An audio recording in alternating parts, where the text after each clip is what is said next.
I'm just going to keep going in. Yep. We'll go in and out. Before we have Hannah speak, just a couple of announcements, especially for the upcoming events. There was a date change under upcoming one-time events for the Northern Michigan Alliance for Responsible Development. It is Wednesday, September 2nd. We now know it's at the Air Force Museum on K.R. Sawyer. And then early voting begins October 24th. That was wrong last week on the agenda. And I think Jen will talk a little bit about the election education, but it was decided that it will happen here for the Marquette group on September 22nd. So that's also listed in the back as a couple things.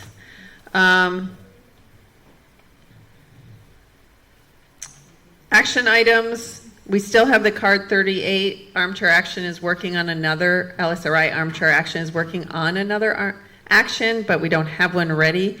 But again, that card campaign has numerous cards, so feel free to look through that. Janet, did we hear if the state legislators did any action on, are you going to talk about that? I can talk about it. Okay, thank you. And I don't know if I shared this last week or not, but Marquette City has a sustainable tourism survey. That was hard for me to say. There's a link on here, so I'll send that's if you get the emails. It's also found on the City of Marquette Facebook page, and I'm sure if you called the city, they would help you. But they are I did it. It's fairly short, and they're just asking like what are your concerns, like what time of year do you feel like maybe tourism is high, low, what are some of the priorities as they go forward looking at sustainable tourism. You can, and then when you're all done, if you want, you can give your email and they will reach out to you when they start having like community events to talk about that. So that's what I have for that. I'm also going to just share quickly, Peter, I can't remember his last name. Anyway, he came here last year. He's a Northern student. He was very active in the ballot proposals, all the ballot petitions. He was working, especially for ranked choice. Yeah, he was Bowman. What's the last name? Bowman, thank you.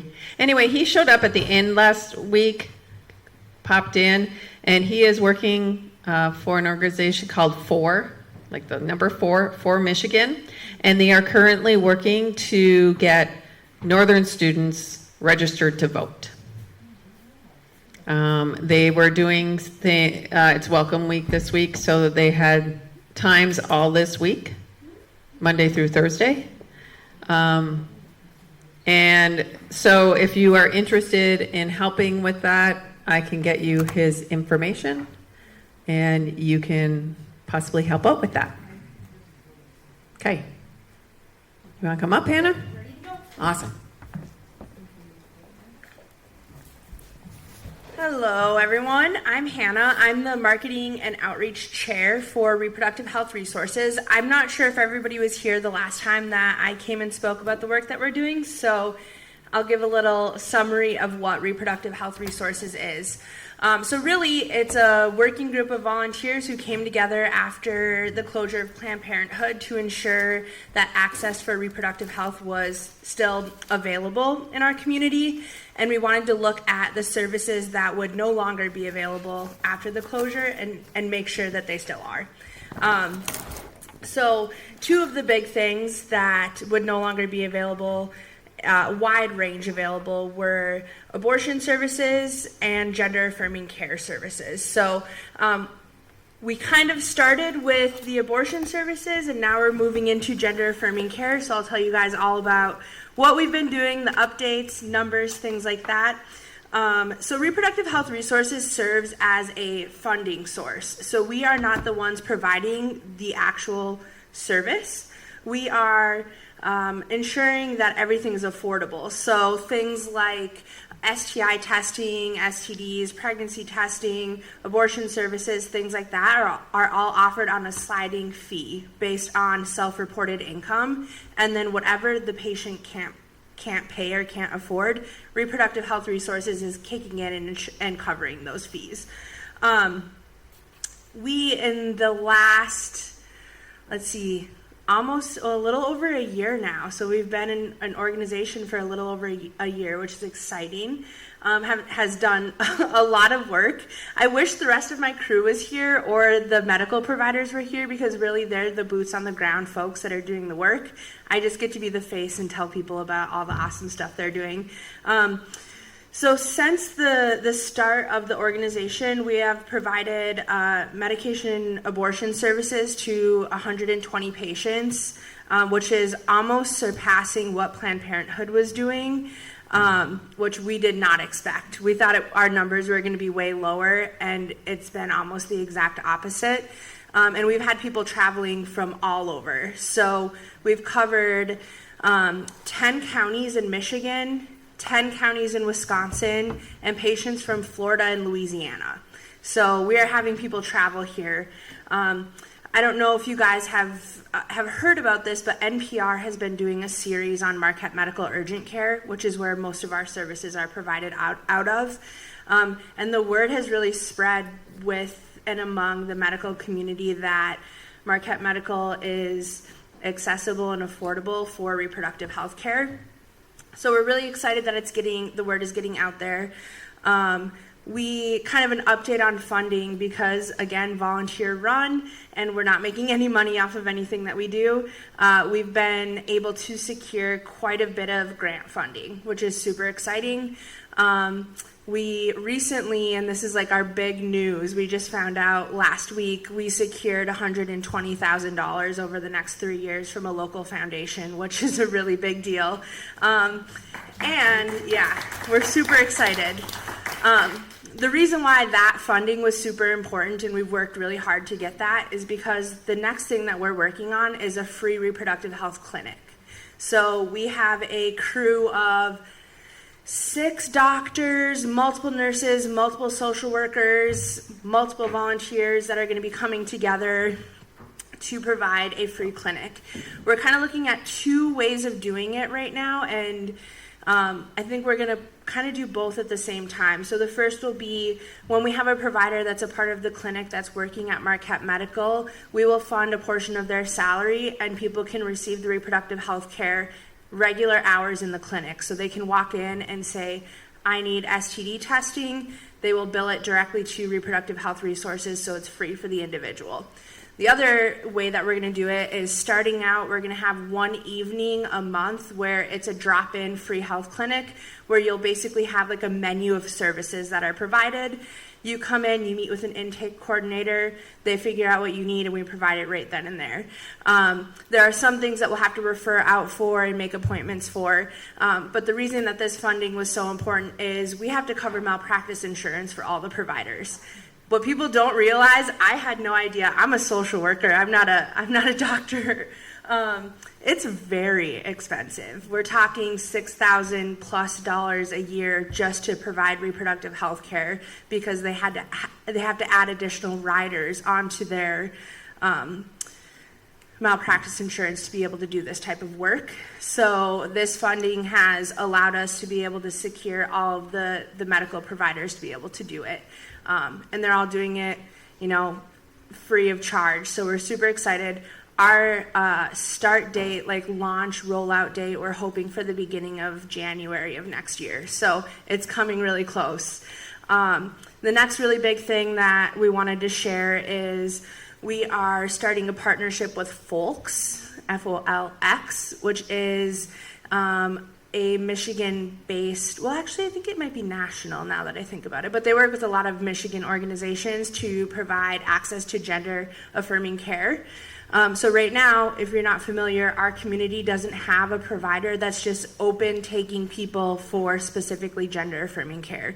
You have to be an already established patient because of the closure of Planned Parenthood, the accessibility for all of the other providers, their schedule's booked right up. So there's not like an easy way for somebody in our community to go into a medical practice and get gender affirming care.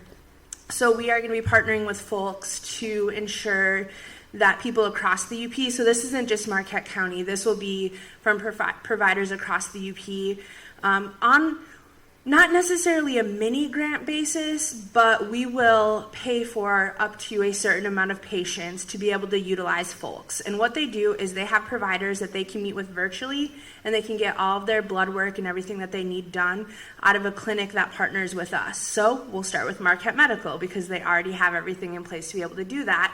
So the individual will be working directly with folks, but they'll get all of their blood work and medical care done in person with a provider that's approved here, and then they're able to access the gender affirming care virtually from there forward, and we will be the ones paying for it, Reproductive Health Resources. So they will be able to access that care more affordable. Well, it'll be free for them, but so those are the two really big updates that we have going on.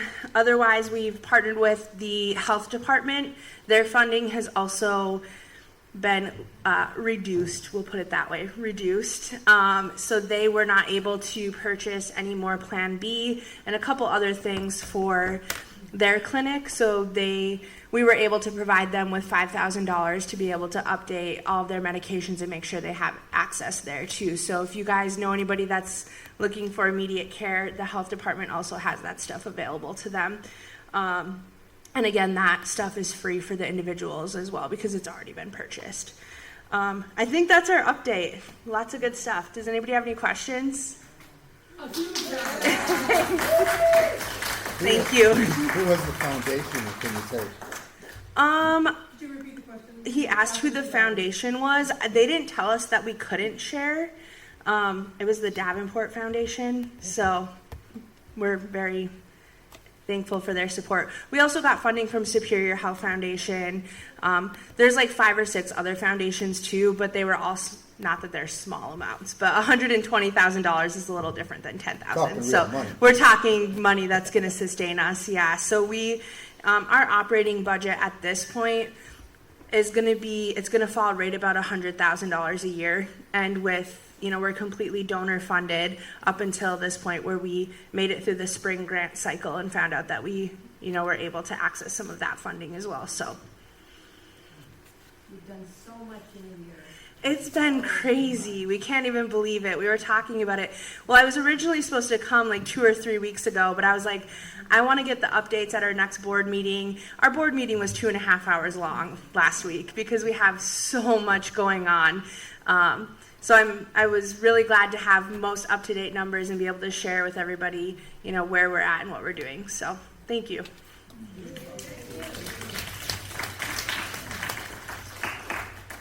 you staying? I have to leave in about a half an hour, but I'll stay as long as I can. If anybody has questions, I have someone to ask me. Well, let me just say, I have a young person in my life who needs gender affirming care, and how do I put them on that? Yes, so can I get contact information from you if you want to write it here? We don't have it fully established yet, and there's also a caveat, are they over 18? Okay. That's under 18. Young to me is, Yeah. for me. Are you going to talk about the? Yes. Oh, yeah. Okay. Hey, everybody. Jen Hill, she, her, and Peter is on his way. I texted him. He's coming over. Oh, cool. Yeah. We can hear how the voter reg. Was anyone at the Fall Fest on Monday at NMU? So we can find out how that went. Can I? Yeah. Could you? Thank you. Oh, there are more than one plane in the universe. Okay. Well, I'll tell you the exciting thing today. Except I put the phone away. The legislature took up the language for Michiganders out of politics today. It was in the House, and they voted on it, and it passed. Some Democrats did vote for it, meaning they were willing to amend the language. Both Bonac and Preston voted to amend the language, which would have weakened it in the long term. And the Senate leader, Winnie Brinks, said 500,000 people turned in signatures and they want to vote on it. So the Senate is not going to take it up, and it is going to go to the people of Michigan. So, and you may remember the name Winnie Brinks because she is running as a lieutenant governor with Jocelyn Benson. So that the woman who said yes to MMOP is running for lieutenant governor with Jocelyn Benson. I'll say that again. So the big doings in Lansing today. And then yesterday, the Board of Canvassers met and said that the SAVE Act language, the Americans for Citizen Voting, would not go on the ballot. They failed to have enough signatures. And I said that last week. That was a staff report last week. This week, it was the official decision of the Board of Canvassers. There may or may not be lawsuits because basically one wealthy guy has been pushing all of this, and he has to decide how much more of his money he's going to throw at lawyers, apparently. So right now we're down to having 2 ballot initiatives on our ballot in November. The mop-up ballot initiative, and then what will be ballot, so presumably that'll be number 2.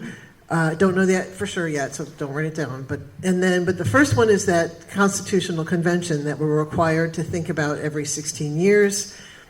No one thinks this is a good time to have a constitutional convention. Both parties are recommending voting no right now, and I would recommend voting. I'm not taking positions on much, but I'm going to say no on that one too. So that's where we are with ballot initiatives. And we will, and then data center. So I did go to the meeting on the 19th at the Gilbert Elementary on the base. There were 100 people there, and there were 4 or 5 people in the front. County Commissioner Bill Nordine, West Branch Supervisor, Forsyth Township Zoning Administrator, and someone from the Marquette Road Commission. And that, there was a lot that got said. Most of the crowd was, "What are you doing?" in some fashion or another. And I want to preserve my northern lights. I want to preserve my quiet. I want to preserve my water, kind of comments. The owner of the proposal for the power was there and said, look, I am trying to improve our community. I'm trying to improve economic development. And at one point, his wife stood up and said, our children will all have to leave if you don't do this. She didn't make it made a very, very broad statement. And there was, 30 different people spoke, so I can't, but basically, and now we're going to have a panel of experts come in and talk about what data centers are and what they're not, and let's meet again. I confess I did not stay to the bitter end because I had to get up and drive downstate the next day. I left at 9:30. But that was, from what I understand, so we're going to NMARD, the Northern Michigan Alliance for Responsible Development. We're going to have a potluck on September 2nd, as she said, at the Heritage Museum. And I'm even trying the whole thing if your last name starts with this or that. And I have the QR code on a piece of paper in my folder. So if you want to sign up, and I will get you that information. Loosely, just, of course, if you want to come and you don't have something, please come. We will have food there. But I'm interested. There's so much interest, so much concern. And then this morning, I got invited by, you guys remember Dwight Brady? He actually ran for Congress, and he's a communications professor. at NMU, and he made a really great movie with his students on the dark store loophole about 10 years ago. He invited me to a meeting this morning. There he is. And that Bridge Magazine put on to learn about what's going on here in rural Michigan. It turns out that the executive editor of Bridge Magazine's son went to NMU, who he just graduated. And so she's from somewhere downstate, but has come to know Marquette, and they do listening sessions periodically. So there were 15 of us in the room, and we broke into 4 small groups, and they had a staffer at each table, and then there was basically four community members at each table. And housing, healthcare, right? And did folks see the CEO of the hospital is stepping down? That was announced today. That was in the, which I always found, her name is Tanya Donner. I found her to be a really straight shooter when I was interacting with her. So more to come.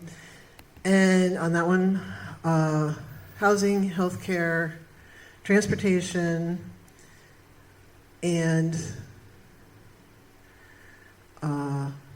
like our aging population, lack of access to healthcare in particular, and one person told a story of he went to Turkey and spent $5,000 and got all the health care that he needed.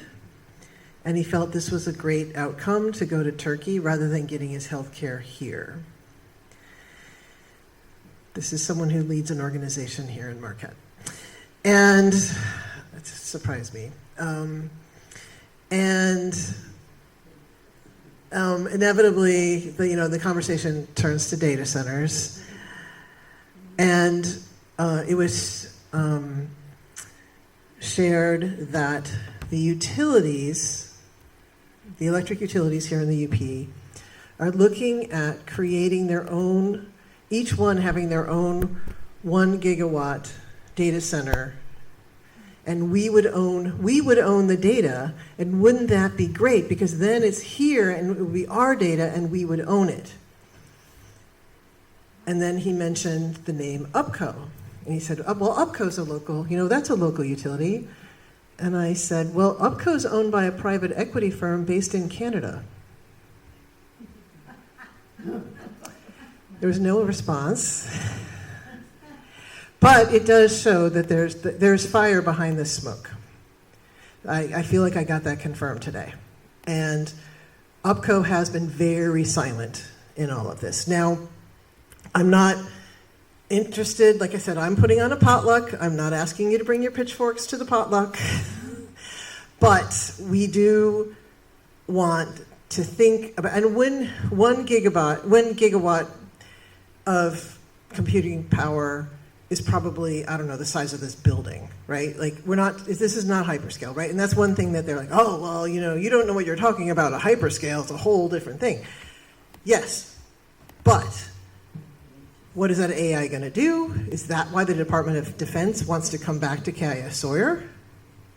That question has not been answered, keeps getting asked, hasn't been answered, that I've heard. Now, again, I left the meeting, but big questions about, to my mind, that we need to continue to ask about Department of Defense.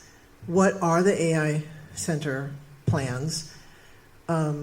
This person said that NDAs have been signed. But he hadn't signed one, so he could talk. So, and as you've heard me say, I had to sign an NDA when we were trying to help the paper mill get the funding for the paper mill to transform into a more sustainable cardboard from the paper that it currently makes. So sometimes NDAs are necessary when you are doing a truly proprietary investment decision that may move stock market decisions.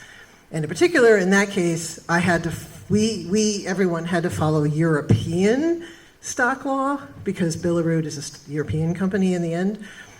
And so I want to present facts about what we're hearing and what I'm hearing and what's going on, and not just straight up pictures. But on the other hand, to sign an NDA because somebody wants to come in and develop in your community, that's a whole different thing.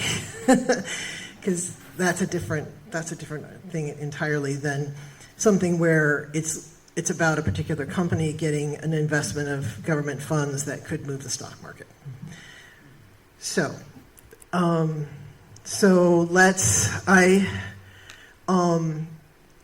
think it would be really helpful at some point to get some people together to go talk to UPCO and to talk to BLP. I wasn't able to make the BLP board meeting today.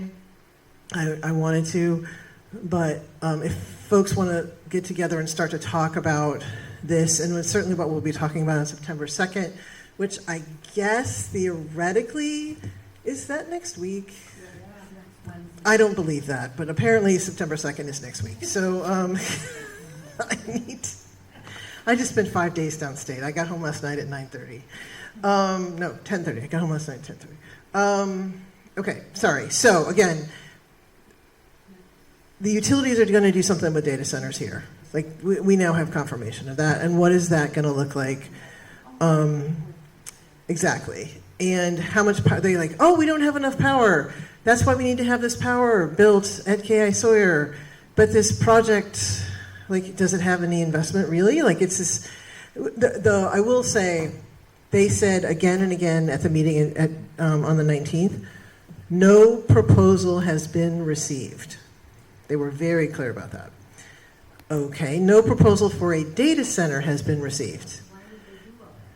But yeah, there are things that come before the data center, like this power project. So what's going on? And then someone in the audience did stand up and look the owners in the eye across the room and say, well, how much money are you going to make on this project?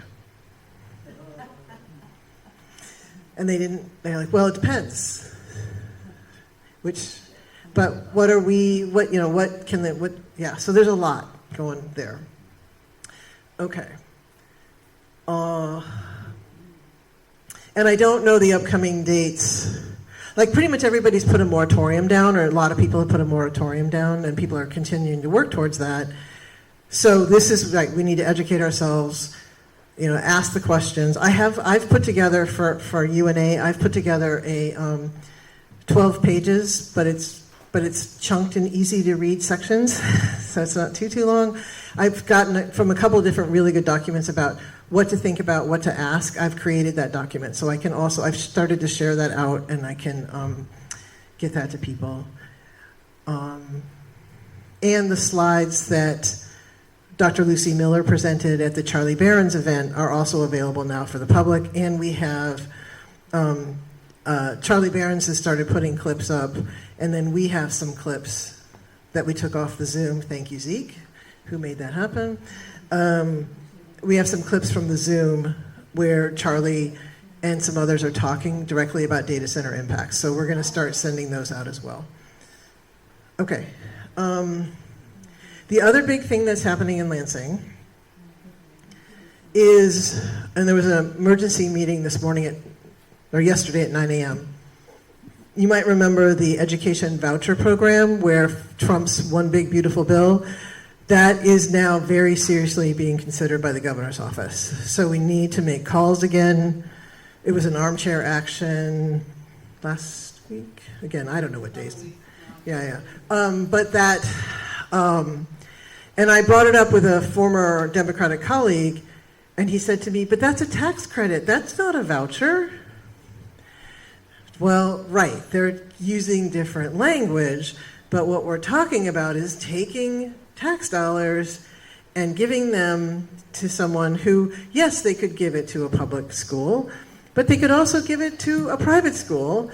And it does require setting up a separate 501c3 to funnel the money through. And so basically, if you're in a wealthy district, you have the ability for wealthy people to take their money and send it to wherever they want. And districts like ours that don't have a lot of disposable income, we're not going to be able to raise that money. So it's really, really, really problematic. And it's going to take some education, because even this person who represents a very wealthy district was like, well, this just a tax credit. Like, no, it's not. It's going to hurt our schools. So we're going to, it's again, if you saw that armchair action, it's the same thing. Just we need to do it again. Remember, repetition in politics is a good thing. Unless it's Perry Johnson. And then, yes, so September 22nd, which is not next week, but it's like kind of coming. The wonderful, amazing Marie Wicks is going to be here. She was the East Lansing clerk, and she is an awesome human being. I'm really excited. So she's going to come and give her talk on how voting works, and she actually, because she trained clerks around Michigan, she has pictures of the inside of tabulators. I know that everyone's really excited to see the inside of a tabulator. You're going to get to see the inside of a tabulator if you come to her presentation. So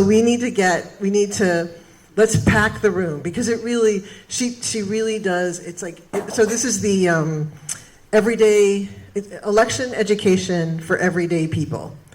And we're all calling that EEP, EEEP. So election education for everyday people, the 22nd. Yeah, I am so far behind. That we have a flyer for the one that's happening in Houghton, because she has her act together more than I do, my colleague up in Houghton. And then I'm working on one in Iron Mountain, and I'd love some help on that one. I talked to Blair today. He got bit by 3 dogs while bicycling. And I know it sounded awful. So he's doing okay. He was able to get off the bike, get himself to the doctor. The police are involved, like he is getting care, but so and he is starting his student teaching in the Iron Mountain schools this fall to finish his degree. So that's what's up with my, and I have permission to share this. And he's still working on the movie, so he's still really hoping to do more with the movie. And so he's doing well now, but oof, yeah. And Ukraine Summit is coming up too. Yes, thank you, yeah. When is that? It's in September. I don't know the exact date. I'm not going, but I know Amanda's going. Ah. So Sharon is sharing that the Ukraine Summit, that's in DC? Yes. Yeah, is coming up in September, and we're going to have some UP representation there again. Yeah. Great. Okay. Okay. Thank you very much. I think that's it.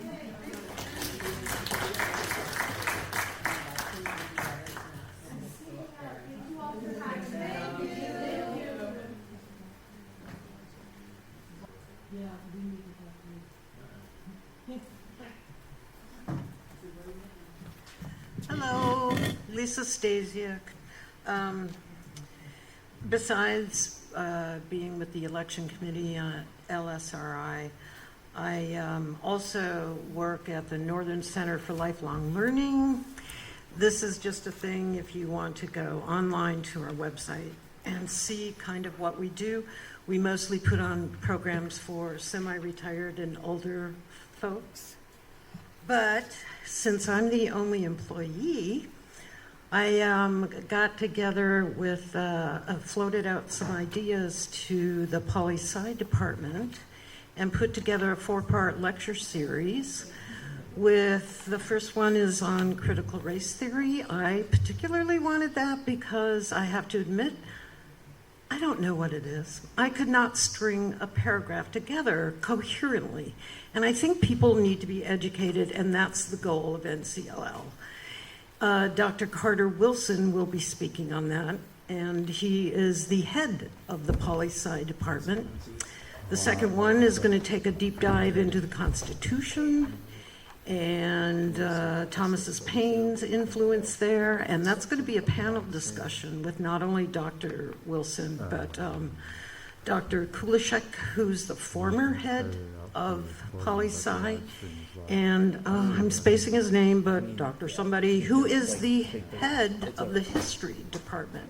So we've kind of got some very qualified people to discuss these things. And then the last 2 lectures in November, and unfortunately not before the elections, but is going to look at systems of government. So we all understand what communism and socialism and theocracy and plutocracy and authoritarianism, so we can just all be straight about it and coherent and maybe offer a little bit of pushback when other folks call us names.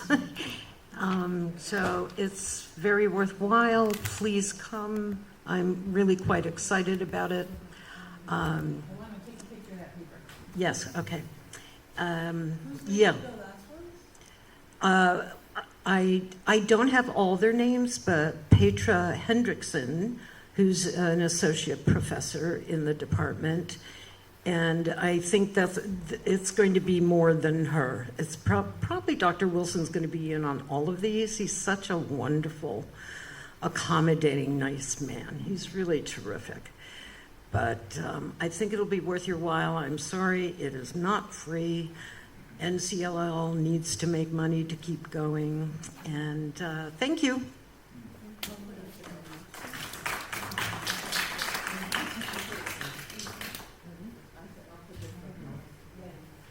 Anything else?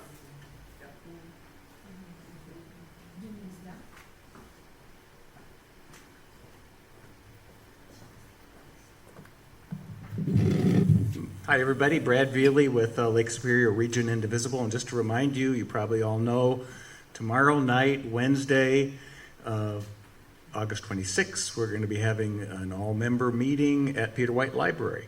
It was originally said that we were going to be meeting down in the basement in the Studio 1 room, but we're actually moving upstairs to the second floor, the Shiras room. And the first half hour, we'll be talking about Indivisible's Neighbor to Neighbor program, which we are getting really behind, where you can sign up and get the names and contact info of 10 people that kind of lean towards you politically, or towards the indivisible, progressive, liberal voting record, and go talk to your neighbors. And we're combining that with the concept of deep canvassing, where and the elections team is going to be organizing some trainings for that, where it's a technique of canvassing where you start from a point of vulnerability. You don't argue. You don't try to sell anything. You talk about why your particular issue is of deep importance to you personally, and start a conversation that way. I'm really interested in learning more about it, but we're going to try to combine the two: deep canvassing and the Neighbor to Neighbor program. And you can read more about it in the LSRI newsletter and about both of those things. So we're really looking forward to having a good turnout tomorrow night. That'll be the first half hour. The last hour and a half, we'll be watching the movie Lightworkers, which is a movie by Bobby Roth, interviewing 34 or 35 different people talking about the individual's power to fight fascism. And it's a very inspiring movie. I reached out to the website associated, heard a lot about this film, reached out to the website, inquired about getting a screening, and the filmmaker actually emailed us back. And so, and offered to do a Q&A afterwards, and I said, we have to leave at 8 o'clock, I don't think we'll have time. But anyway, they're really accommodating, and I'm really excited to see this movie with a group of people who are, interested in what LSRI is doing. So anyway, hope to see you there. The training's not tomorrow, though. The training is not tomorrow. Yeah, No. yeah. We're trying to, the two dates that, it's going to be Zoom training for deep canvassing with a lady who's been doing it around the state for quite a while. It's a 2.5 hour Zoom training. It will be either September 21st from 5:30 p.m. to 8, or the 28th, September 28th. And we sent out a Google poll to find out what works best for people. We want to maximize the number of people who can come to this training. So if you haven't read the newsletter or seen one of the emails associated with it, check into that and fill out that Google poll and find out, and please consider coming to that. I think this is a really powerful tool. Every vote matters, and this is an excellent way to get people to vote. And so, yes. What time is the meeting tomorrow? The meeting tomorrow starts at 6. Yep. And that's in the Shirus room upstairs in Peter White. Any other questions? Okay, thanks.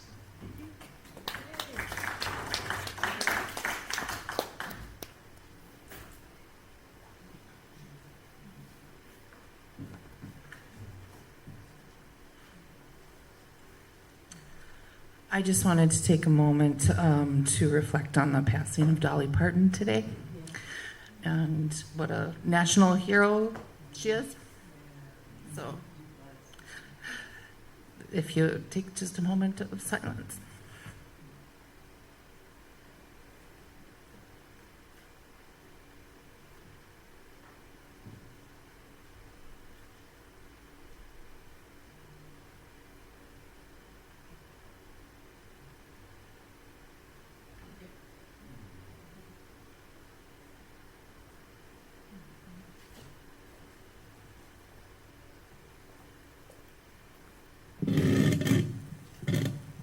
Well, I've got a crazy idea that it would take a lot to do, but it's an idea that we could talk about or think about and possibly consider.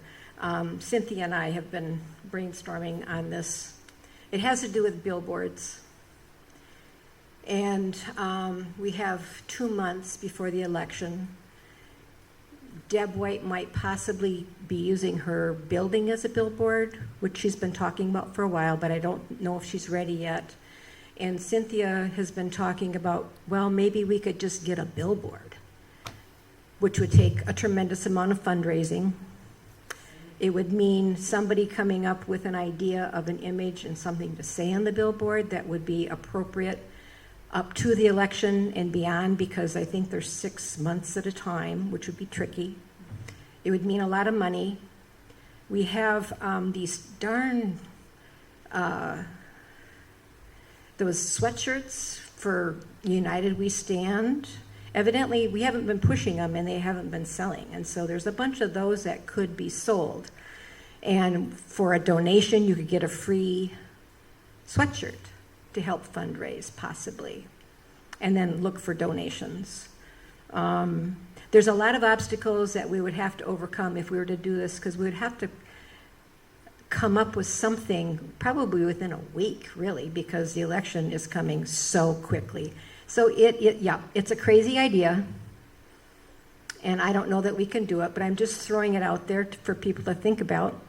And maybe if somebody came up with a brilliant idea for an image and some words on it, they could get a free sweatshirt out of the, I don't know, it could be a competition. But Do you have any idea what kind of money you're talking about? probably $1,000. We would have to get some donors. Yeah, the thing about billboards at this time, It's probably too late. the prime billboards are paid in advance, so the ones that you really see, and then there's the ones that you don't see as well, that they kind of are looking for someone to fill. So it does take a lot of pre-planning for a billboard, but I think running with the idea of visibility is maybe another idea, to just keep thinking and what can we do to be visible. And that is, so Statewide Indivisible has proposed September 19th as a citizen engagement day. It is I think, There's an email. And they're putting up $300 for communities that want to do something on the 19th, and we'd all be, so there'd be kind of this, oh, you know, and hey, cousin who lives in Petoskey, hey, are you going? I'm going to our Citizenship Day. Are you going to your Citizenship Day? It's not called Citizenship Day. It's better than that. I'm sorry. But I can pull the email up in here in a second. But that is, that notion of visibility and that we're all doing this and going, and the message that because, now, oh, I know what I was supposed to tell you. I'm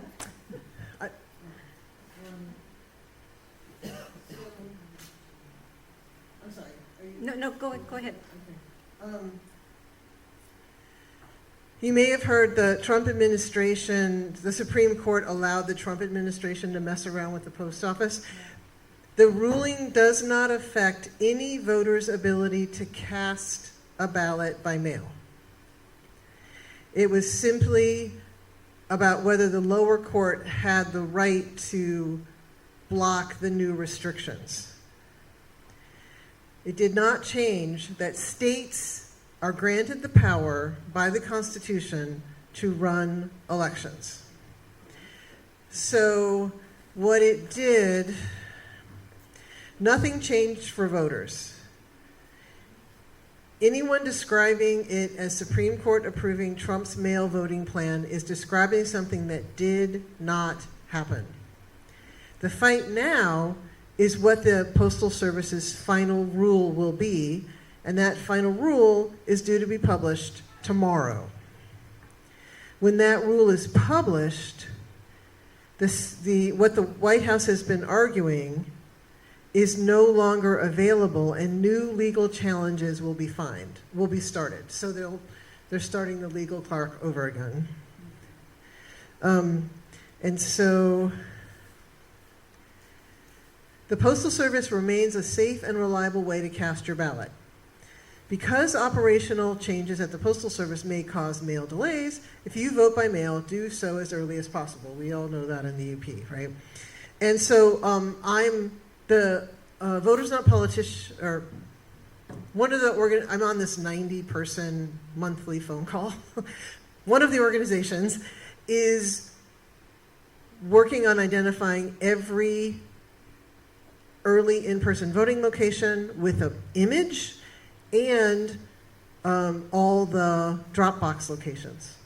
And we really want people to use those drop boxes and use that early in-person voting. That, right? Like, so maybe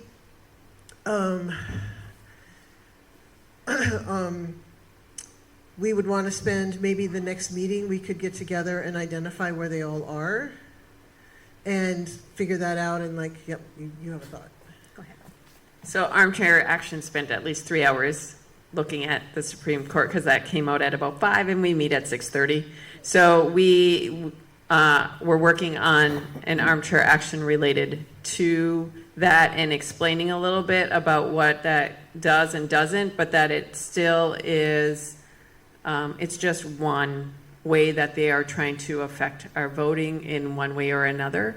So the Armchair Action group is actually working on that right now.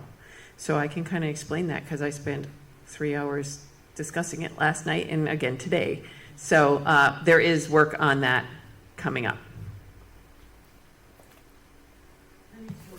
You're welcome. That kind of calms my fears. Yeah. You know, Well, when I first heard it yesterday, I was like, oh. and it only, that one was the injunction for the 23 blue states. The nationwide injunction is still set. And that's the League of Women Voters court case. Yeah. So there is still a nationwide injunction on any change on the Postal Service.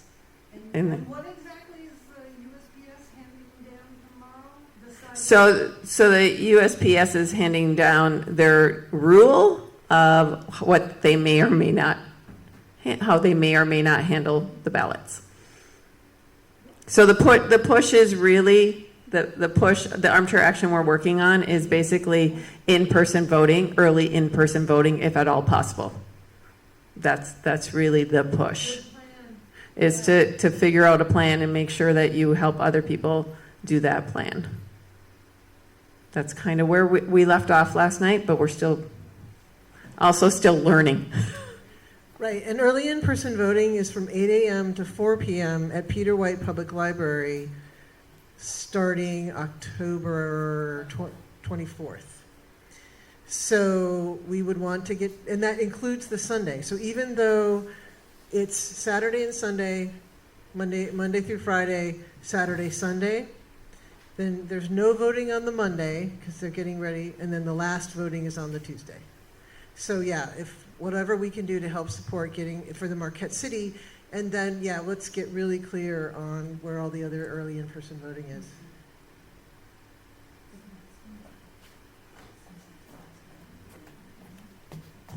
Anything else? All right. I think we're good. Thanks for coming. See you next week.